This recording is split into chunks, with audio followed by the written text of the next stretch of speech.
To be doing good deeds is man's most glorious task. فعل الخير هي أعظم مهمة للإنسان زي ما قال فلاسفة العصور الوسطى، ولكن إنك تكون قدوة في عمل الخير، إنك تدفع اللي حواليك يقدم إيد المساعدة، وإنك ترسم الابتسامة على وجه المحتاج ووجه اللي بيعمل الخير على حد سواء، فهو ده العمود الفقري لجمعية رسالة.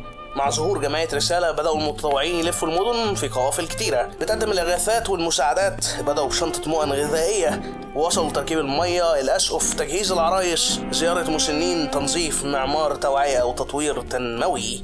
ومن بين القوافل ظهرت قافلة جديدة، قافلة مهندسين 2، قافلة بفكر أكاديمي، فكر أكاديمي فحت، فكر أكاديمي آخر حاجة. شباب القافلة فكروا ليه ما يكونش فيه تدريب للمتطوع على تحمل المسؤولية؟ ليه ما يكونش فيه تدريب لشخصية المتطوع؟ والأهم ليه ما يكونش فيه تطوير لقدرات المتطوع على تخطي المعوقات بنفسه؟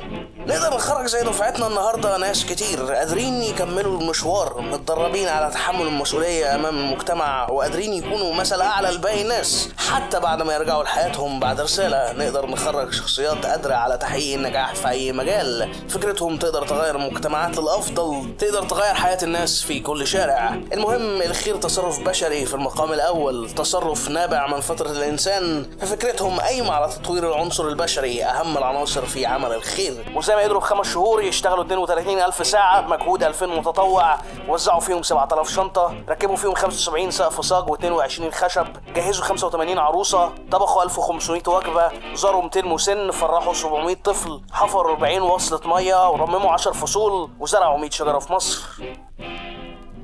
وبكده فكرتهم ممكن تحل أزمات كتير حوالين العالم كله، وحتى في الفضاء لما نطلع المريخ ونحل مشاكل المجرة كلها ونشرب شاي مع الكائنات الفضائية. فكرة ممتازة، فكرة عظيمة، فكرة جامدة آخر حاجة. فكرة اسمها أكاديمية خير. أكاديمية خير من غير متطوعين ما كانتش هتبقى موجودة النهاردة، ما كانش هيبقى فيه للفكرة وجود في الأساس. انتم الأبطال الحقيقيين، لأن الأبطال هم اللي بيساعدوا كل محتاج. نقدر نتحمل المسؤولية ونغير المستقبل الأحسن، وكل ما كان متاح في ايدينا اكتر كل ما اثبتنا اننا قادرين على التطوير.